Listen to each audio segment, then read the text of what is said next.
मीना बाजार बलरामपुर KS।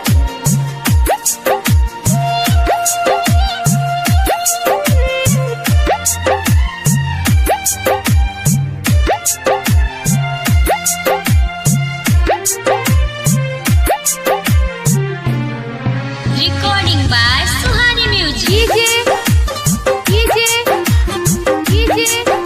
मीना बाजार बलरामपुर KS।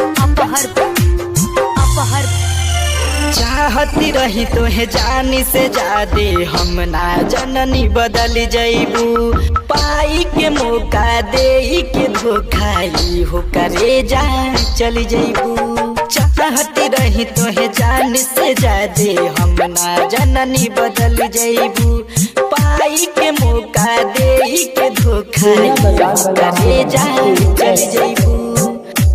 जितना हमके सतावे तोहे सतावे लेकिन जितना हमके सतावे तोहे सतावे लेकिन याद बोलाए रानी हमारे आवे लेकिन याद बोलाए करे जा हमारे आवे लेकिन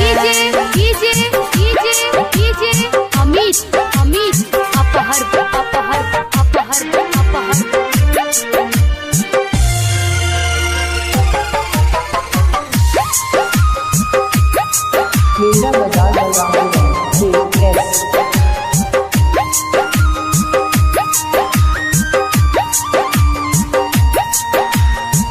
दिलवा नादानी रहे जब कर के प्यार सिखैलू तू साथ निभावे के ना रहे त वादा काहे कैलू तू। हाँ हाँ ई दिलवा नादानी रहे जब कर के प्यार सिखैलू तू साथ निभावे के ना रहे त वादा काहे कैलू। ऐसे पे मछरिया जैसे पानी के बिना वही से तड़पे मछरिया जैसे पानी के बिना याद बोलाए रानी हमारी आवे लेकिन याद बोलाए करे जा हमारे आवे लेकिन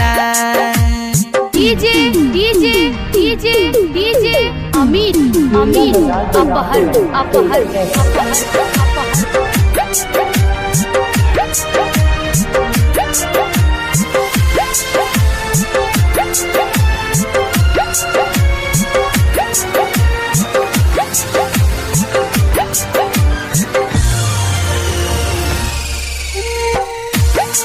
मीना बाजार बलरामपुर KS।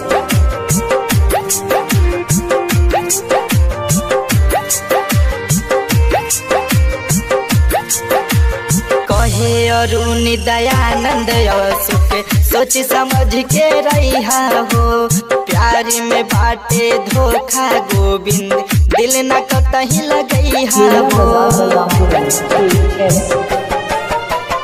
कहे अरुण दयानंद सुख सोच समझ के रहा हो प्यार में बाटे धोखा गोविंद दिल न कतही लगई हा। कैसे रहती होई बुझान हो अनिस के बिना कैसे रहती होई बुझान हो अनिस के बिना यार बोलाए रानी हमारे आवे लेकिन याद बोलाए करे जा हमारे आवे लेकिन।